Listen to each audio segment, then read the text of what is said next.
Hey guys, 5:35 a.m. in the morning on a Thursday in Manila. What's up? Just doing a little short video before I start my day, which I started at 3 a.m. Great week so far. It's pretty busy. I was able to do a couple of cool foundation um, outreach programs. We were coaching, doing a seminar for my mother-in-law's Kaibigan Foundation. Kaibigan means like friendship and friends. So me and my friend Coach Russ and Coach Gian were able to like coach a couple of amazing people, which is very fulfilling. And yeah, I woke up 3 a.m. this morning just to do a little test Google Hangout interview with my friend and also family friends with his wife, very very tight. Eric Aguirre, DJ Vice. It was very interesting because usually he's like a very well known DJ globally, producer, now has a boutique, and soon to be father of a second child, daughter. And we really had so many cool questions. I was kind of nervous because this is my first time I was able to do an interview, but I wanted to get some practice in. And one of my fears were really talking to people in public and also getting to vocalize my thoughts. And after that, just one of my fears before was really talking and speaking in public. Now I'm doing it. I'm doing it daily. I'm practicing. I'm putting time. I'm putting 10,000 hours. I'm putting my full out. So as you can see, it's a little bit dark out. It's not because it's nighttime. I slept at 8 p.m. Just wanted to go about a couple of things. The last insights, a couple of days, I was putting a lot of information and videos out there. Got a lot of great feedback. People are asking for more questions. One of them was how do you handle fear? How do you handle limiting beliefs? I have a friend. Let's just her name is Daniela. She's also in a similar type of field, and she seems to not have her business really taking off, and it seems to me when I'm around her, her energy is not, it's like half, actually not even half, like 20%. So she asked me for like a business advice and business coaching, and I go, Daniela, I go, is this really about business? Is this really about a marketing strategy? I go, like, let's go deeper. Where is this coming from, and where is this showing up in your life? Where else? And she goes, you know what? Yeah, that really hit me on the head. It's like, she's like, I think it's because of this, and when I was younger, and I go, okay, so let's take it there, and we were able to like figure out that regardless with any business books you read, I love it. I love business, marketing, Harvard management, audiobooks. I have like 1,000 audiobooks, 7,000 iBooks. But if you're not aligned with yourself, and if you're not connected to heart, soul, mind, and really conscious of what's going on, you tend to forget that you're wearing a different set of lenses. And I really believe when you come into this world, you really have authentic program. That's why children are so happy. They'll just do anything. They'll jump off. They're just so free. And when you're young and you're growing up, there's a programming that people pick up, and it's not your fault. It's not anyone's fault. It's just that you pick up, and the most intuitive time to catch all this programming is from age 1 to 7, as before, because your subconscious is absorbing and absorbing and absorbing. That's why children love to sleep, because they absorb so much information that they have to process. That's how they are able to learn 5 languages, and your brain needs to absorb like a sponge. So those are the most critical times. That's why be careful what you say, be careful what you teach in terms of your environment for yourself and children when you're that young. So we were able to understand the limiting beliefs. So there's like a really cool story that I think Jack Canfield mentioned. There's this guy who basically was afraid of these things in his life. He lived like he was very he would do, it was like living like he'd go out of his house, he'd live very safe, he wouldn't really do anything until he realized that he wasn't really getting anywhere in his life. And he was, I think, about 35 already, and something happened. He had a conscious life. He had an identity, but he had like, I think he slipped and fell, and what happened was that when he hit his head, he didn't realize who he was until he he found about these beliefs that he had before, but it's no longer there because he lost his identity. So people say that, oh, I was born like this. I grew up like this. But with a story that when he had like some kind of amnesia, what he was able to overcome is that back then he couldn't basically cross the street. Now he goes like, well, I have no identity of that. I don't have any memory. I don't have that subconscious belief that you don't know what you don't know. And that's what people try to uh, need to understand, and that you pick up this programming. This programming is you. You picked it up, and I always see like, what program are you running? Is this around fear of, scarcity? Is this something what you picked up from your parents or from an isolated incident?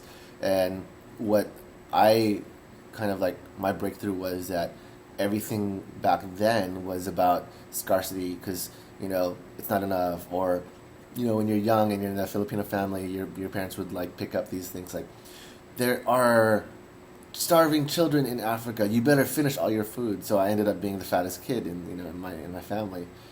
Um, so once you realize that that fattest kid in the family was that I need to eat because I don't want to be I don't want to starve.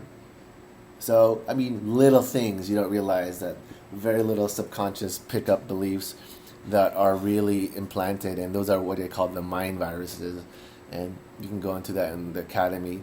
Though, like I'm really happy and grateful that people are reaching out and they're building courage to ask a question, ask for business advice.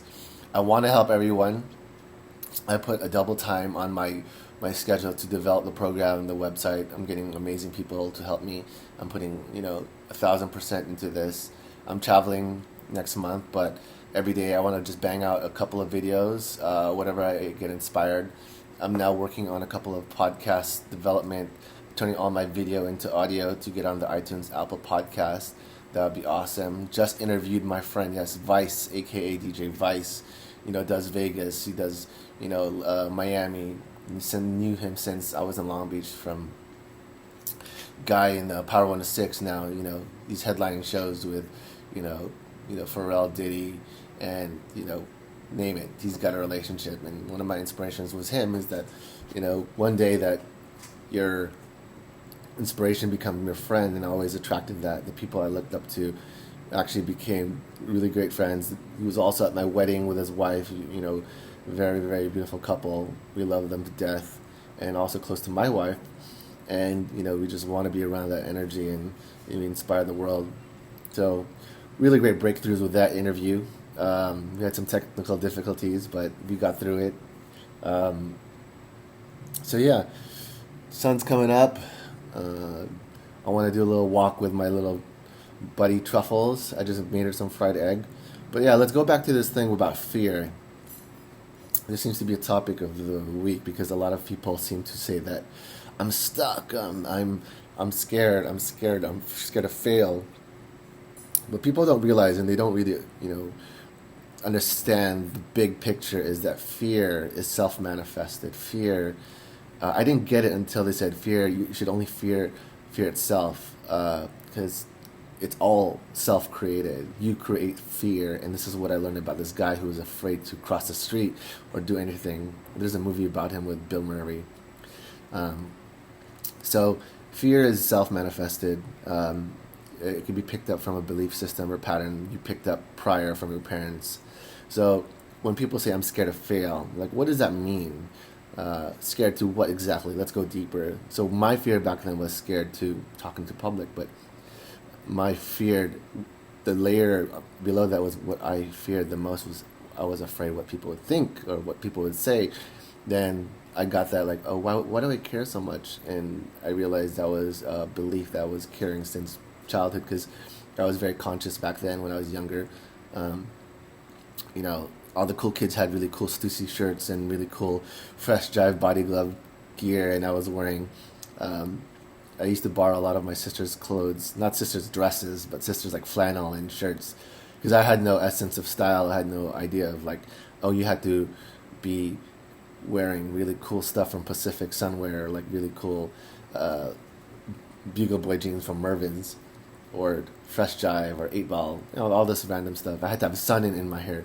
So I think one of my conscious limiting beliefs back then that I realized was I always had to worry what people thought about me, and I had to wear an identity, which I didn't really care at the time. But when you're in middle school and your whole culture is about being cool and having a pompadour and having this sun in your hair, that part of this was identifying with yourself that you had to fit in. So I had to fit in. First time I got money, I was like, I want to buy clothes, forget toys. So back then it was like, oh, let's just go to the thrift store. Like, I want brand new clothes. I want to have Stussy. I want to have like Fresh Jive. I want to have these really cross colors. I want to have what Chris Cross is wearing. But at the time, that's all I knew. So being conscious of being aware that that facade was not really true, and right now I have no. It's not I don't care about what I wear, but I have no judgments. I really don't care what people think. I mean, give that Kanye West attitude.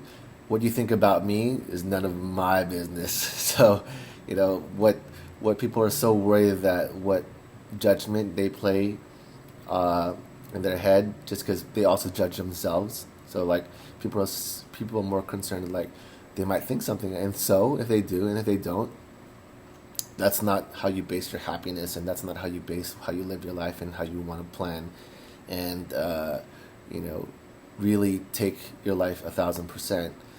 So that was one thing I realized. So right now I'm very simplified. I don't really care about how being flossy or, I like nice things. I like quality. I love fashion. I love furniture. I like cars. I mean, but to impress upon people, no. I would just do it for myself. I mean, I don't have to put it on the Instagram. I'd rather post photos of my dog or my wife and really inspiring quotes. But one of the breakthroughs I got is a lot of people actually carry this around, and they're just too afraid to say, hey, let's get real here and let's go deeper and let's figure out why you worry too much about what people think or care. I mean, it's okay to be conscious, but you shouldn't live your life around that.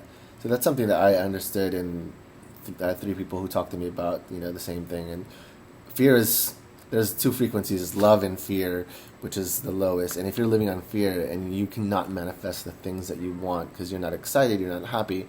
But again, the law of attraction, what they missed about that movie is that the law of attraction and comes with the law of resonance. The law of resonance is how well you vibrate. So even if you're in fear, you're still attracting the things that you fear. It's always working. It's always in motion. Whatever you put your thoughts into and amplify with a feeling, let's say I put thoughts of like something bad happening and I'm causing fear, that will be resonating with the thought of me worrying and thinking about, and I'm getting stressed, and I amplify that into attraction. So like, don't you ever notice that there are guys that, man, he has like he always attracts the bad people around him, and he always attracts the bad luck. That's not because of choice, it's because of the vibration and energy he's carrying around, and you just notice these guys like, God, he's got everything, man. He gets around the cool people. He gets the abundance. He has the really great projects. He gets he's living that life, and based on those 2 ends of the spectrum, it's not about acting and just externally working and putting work, but internally understanding that energy you carry around and the energy you bring to people and how you make people feel and how you feel yourself. So if you're feeling bad and you're feeling bad and doing things that aren't really meant, that don't increase your energy and take you to another level, or you just have this self-doubt and self-talk, and you put yourself down and you feel that you're not worthy, and this is a big thing, I'm not worthy, I'm not loved. You have to realize the biggest important relationship in the world, in life, is not with anyone else but yourself. Because a lot of people wear these masks trying to impress people that they're worthy, but they only need to impress upon themselves. So worthiness, being loved, and it's hard to do anything in life based on that belief system, because you tend to see the pattern. Like, let's for example, in movies, there's always a girl that had a father who had you know, who picked up saying that I never want to date a guy like you, and she ends up attracting a guy like her father and repeating history. Why? Because she was focusing on what she doesn't want. She was focusing on, um, like, there's daddy issues, but there are people who have the same situations that they have these instances and same father, relationships, but they're like, you know what? I understand that my father was like that, but I'm taking this route. She never focused on what she didn't want. She focused on what she wanted. So what you focus on and grows, and what you appreciates, and where attention goes and flows, that's where you really start manifesting the things around you. So that's why I've understood that when you're not running around externally putting things happen, and you have to really put a time out, you have to put time into meditating. And I wish they taught this in school. I can go on again about that. I wish they taught this earlier, because you get to center, you get to watch all the dust settles and really clear your mind and clear your energy and really be more grounded and more centered. Because you can spend 2 hours manifesting, closing your eyes and visualizing, less energy on the external side, but you can start emotionalizing on these beliefs and things. I have a favorite author, Abraham Hicks. It's all about creating an emotion and visualizing. But once you put that in, the synchronicity starts coming in. The little universal signs saying, "Whoa, you're thinking about me, and you called me up. Whoa, I was just thinking about that project." And they're like, "Oh my God!" Like, once you're really putting into your mind, and once you program that into your subconscious mind, which runs 97% of your programming, is that it's really the subconscious that runs, the body, the world, because breathing, digesting, pumping blood, that's subconscious. That's running the 97% programming. It's 10 billion times stronger than your conscious mind, rather than like walking or, when you first drove stick shift, like you're conscious about, first gear to second gear, pumping the clutch, braking. Now, like when you're on, when you're trained yourself, you can be driving stick shift, eating a burger, texting, driving at the same time. So it's all about retraining the brain and retraining the belief system. That the belief systems that don't serve you will always keep you limited to from breaking to the next level. And there's never considered a next level that's you're finally your master, your God, because part of this journey is really understanding that this is an infinite world, meaning that we have limitless possibilities. There are people like levitating. There are people moving mind. There is a shift in consciousness when people can just like create amazing things, and read minds and do things and manifest really well. One of the great manifestors I know is Oprah. She can just put her mind to it. But look, she's very conscious. She's hanging out with Deepak Chopra. She's hanging out with Eckhart Tolle, and the shift in consciousness is realizing itself today, and it's becoming more open. And you have Wayne Dyer, who just passed away, who was a great author in 1950s, 60s, was talking about this before The Secret. So, I want to wrap this up by just, it's Thursday, tomorrow's Friday. Let's be more conscious of what you put into if you're conscious of what you put in your body, and if you're not, you better be conscious, but be conscious of what information you put out there. That's why I don't watch any TV that has any violence, news that would be putting me in a depressed state. I don't panic or have any emotional reaction when I see, for example, stocks or anything happening, because that will put you in an emotional imbalance the whole day and set your mood constantly. So stay only around positive things and put the most beautiful, happiest things in your mind, and you'll see that manifest in your external world. So wrapping up, sun's coming up, 5:53. All right, guys, take care.